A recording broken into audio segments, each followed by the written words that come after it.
Ouais. Comment bien produire et conserver le soja dans un contexte de changement climatique? La famille, c'est dans cette vidéo. Prenez place confortablement.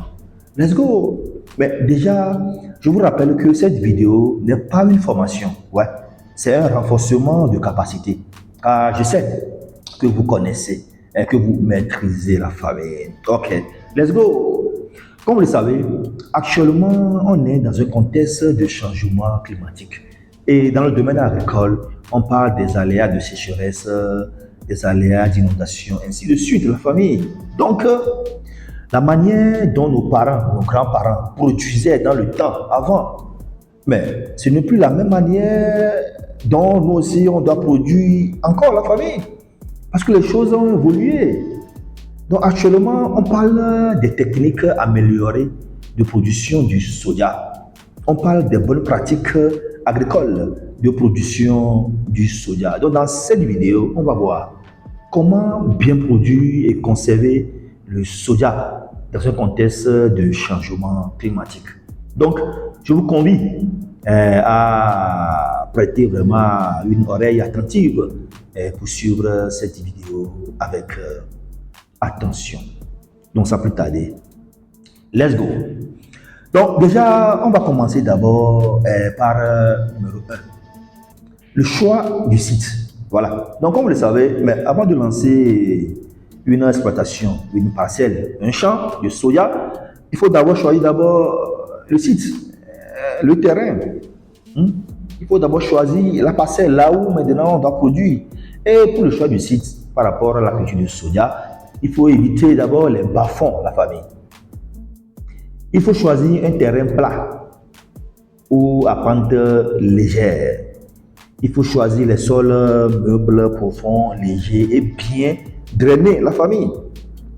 Les sols sableux, caouteux, bas-fonds là sont à éviter, la famille. Ok, on passe maintenant au point de la préparation du sol. Tout d'abord, le défrichage. Donc, il faut d'abord enlever les mauvaises herbes, les arbustes sur le terrain avec le coupe et enlever les troncs, les branches, tout ça là. Et surtout, il faut éviter les brûlures, la famille. Et après le défrichage, place maintenant au labour.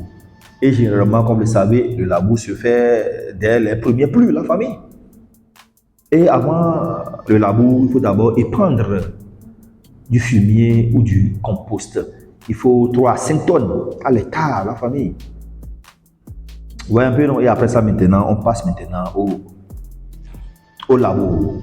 Donc, le labour se fait à plat ou ça peut se faire à billon, à plat, généralement avec les tracteurs, s'il y a tracteur, ou à billon à l'aide des dabas. Et généralement, le labour se fait à 15 à 30 cm de profondeur, la famille, pour une bonne aération et une germination uniforme des graines.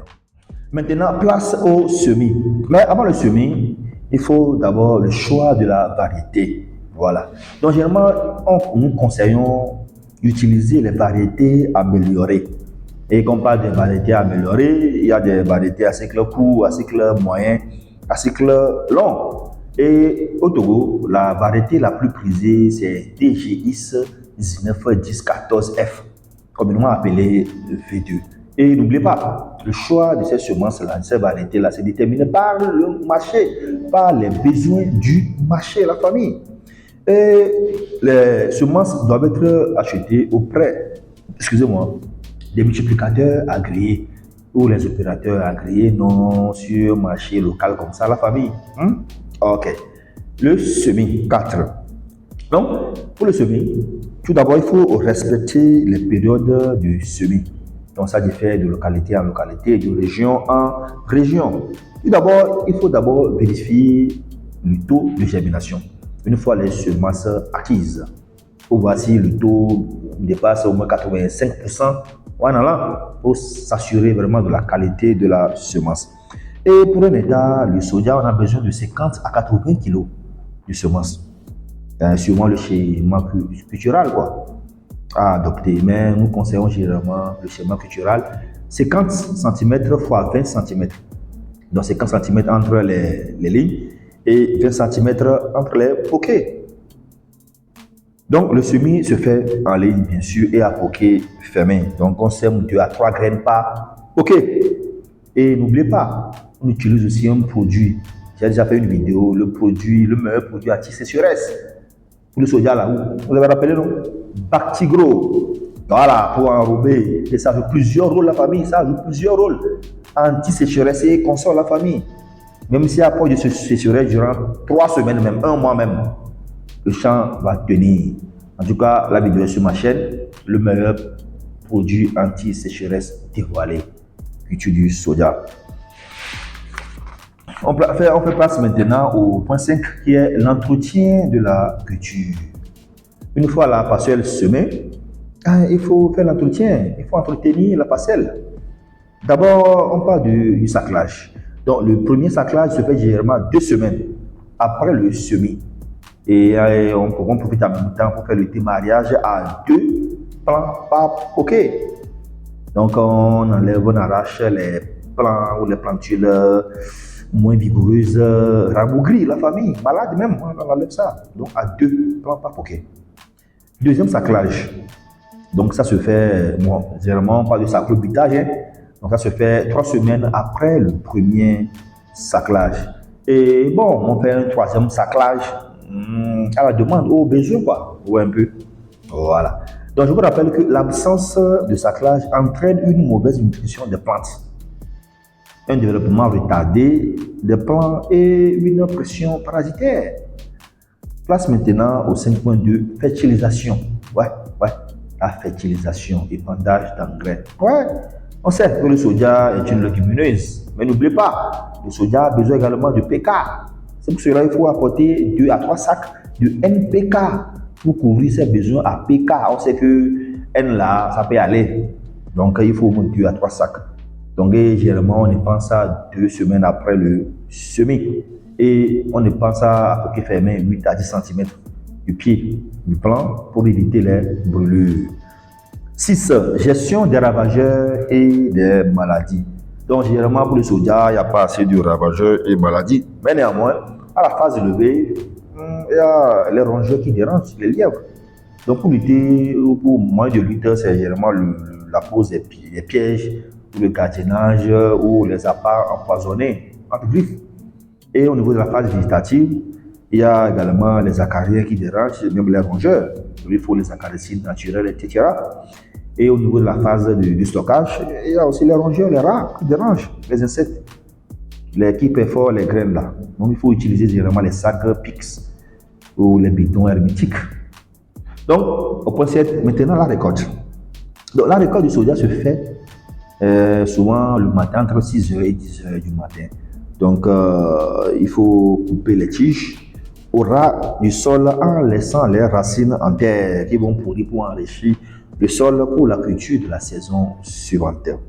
Et la récolte est faite quand la majorité des feuilles des plants sont jaunes et que les gousses prennent une couleur brune, marron ou grise en fonction des variétés et qu'elles font du bruit lorsqu'on les secoue. Alors, ça fait du bruit là. Voilà, là-bas c'est bon.